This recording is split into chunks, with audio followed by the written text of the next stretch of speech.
Assalamualaikum dan salam sejahtera kepada semua pelajar.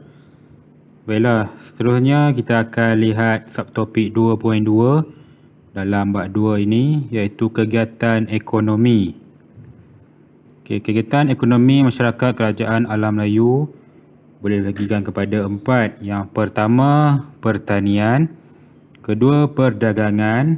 Yang ketiga, mengutip hasil hutan dan laut. Dan yang keempat, perlombongan dan juga pembuatan. Baiklah, kita tengok yang pertama iaitu kegiatan ekonomi pertanian. Kita tengok tanaman padi yang terdapat dalam kerajaan Funan, Champa dan juga Angkor. Kerajaan Funan dan Angkor ni terletak di lembah Sungai Mekong yang subur. Hujan yang turun membekalkan air ke tasik seperti tasik Tun Lesap untuk penanaman padi sawah. Angkor membina kolam seperti Bare bertujuan untuk simpanan air dan juga padi dituai 3 hingga 4 kali dalam setahun. Untuk kerajaan Champa terdapat ketua air di setiap kampung yang bertujuan untuk menyelenggara terusan dan juga daik. Daik ini iaitu benteng ataupun tembok panjang. Seterusnya, kerajaan Majapahit. Pulau Jawa mempunyai tanah yang subur untuk menjalankan aktiviti pertanian. Sungai Begawan Solo dan Sungai Berantas membekalkan air untuk penanaman padi sawah. Sistem pengairan ini dibina untuk meningkatkan pengeluaran padi. Bagi kerajaan Sriwijaya, padi merupakan tanaman utama. Padi sawah ditanam di kawasan pedalaman Palembang, terutamanya di Tanah Tinggi Pasemah dan juga Hulu Musi. Seterusnya ialah rempah ratus. Contoh rempah ratus yang terdapat di Alam Melayu seperti bunga cengkeh yang terdapat di Kepulauan Maluku, buah pala yang terdapat di Pulau Banda, lada hitam di Sumatera dan Jawa, dan tanaman ini dijadikan sebagai tanaman dagangan. Contoh pertanian lain ialah seperti pisang, tebu, bijan, kekacang, kelapa, sayuran, buah-buahan. Masyarakat Alam Melayu juga terlibat dalam kegiatan menangkap ikan di sawah, paya dan sungai, dan ada juga yang mengumpul kulit kura-kura. Seterusnya ialah kegiatan ekonomi perdagangan. Kita tengok faktor kemajuannya.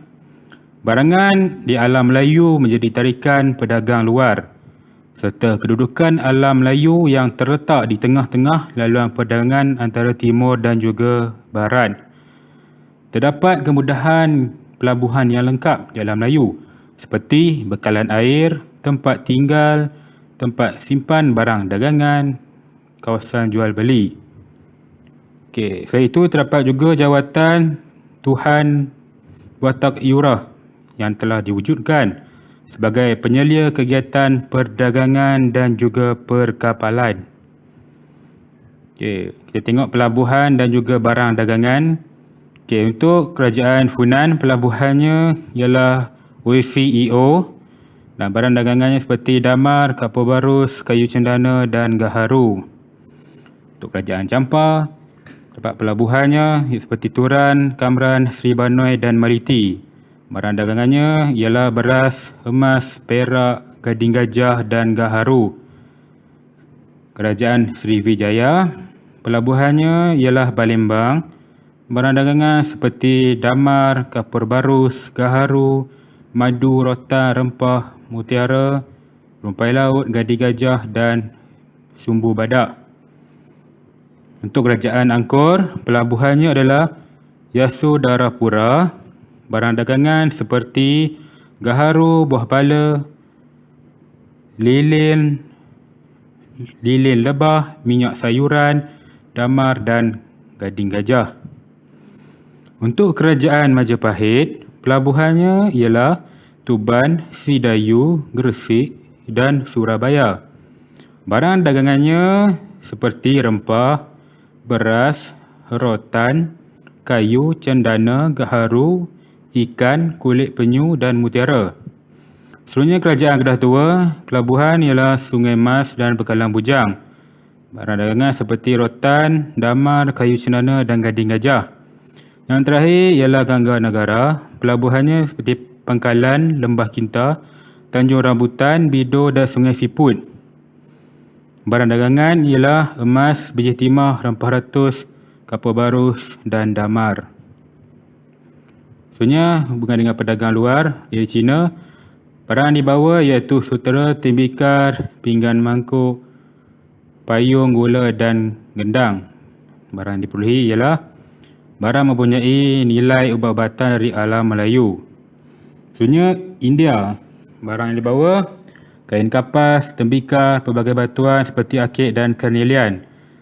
Barang yang diperoleh ialah kain sutera dari China, rempah gaharu dan kapur barus dari alam Melayu.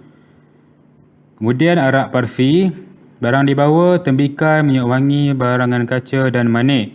Barang yang diperoleh rempah dan kayu wangi untuk didagang semula ke Rom dan tanah Arab. Seterusnya ialah hasil hutan dan laut.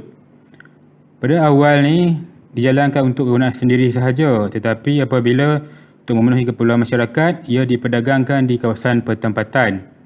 Kawasan pertempatan tersebut menjadi kawasan perdagangan. Contoh hasil hutannya seperti gaharu, sarang burung, rotan dan kapur barus. Contoh hasil laut pula seperti gamat, rumpai laut, mutiara yang terdapat di Selat Melaka dan Laut Sulu. Akhir sekali ialah penubungan dan pembuatan. Pada awalnya dijalankan secara mendulang kecil-kecilan sahaja. Kegiatannya seperti melomba emas, perak dan juga biji timah. Pembuatan ialah kegiatan membuat barang harian dan mewah seperti perhiasan emas, cuka kelapa, pembuatan garang dan pembuatan tembikar. Untuk kawasan perlubungan bagi kerajaan Campak ialah Pergunungan Hiu, Indrapura dan kawasan antara Amaravati dan Vijaya. Seterusnya di Angkor pula ialah Pergunungan Nomdek. Contoh barang hasil dari kegiatan pembuatan untuk kerajaan Funan dan Angkor ialah seperti menghasilkan barang perhiasan daripada biji besi dan emas. Untuk kerajaan Campak seperti menghasilkan barangan tembikar dan cuka kelapa.